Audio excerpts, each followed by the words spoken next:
Përshëndetje, mirë se erdhët në TV Janë Lajme Sport.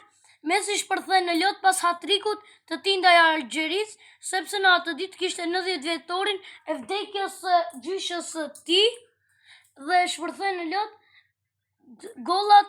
Golat ja dedikon gjyshës së tij sepse kishte 90 vjetorin e vdekjes.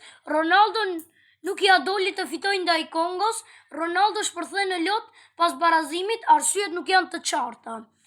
Tifozët arab u shfaqën me disa parulla në stadium, ku është Jamal dhe a do të luajë kundër neve Jamal. Irani e nis shumë keq Kupën e Botës me një barazim ndaj Zelandës së Re, që Zelanda e Re kishte vull kupën e parë, ndërsa Irani ishte hera e dytë. Franca surprizon shumë Senegalin që nga rezultati 0-0 në 3-1 nga 2 gollat e Mbappës dhe 1 të Olisës, në 2 asistat e Olisës dhe 1 të Mbappës. Ju faleminderit, ju shihemi shumë shpejt.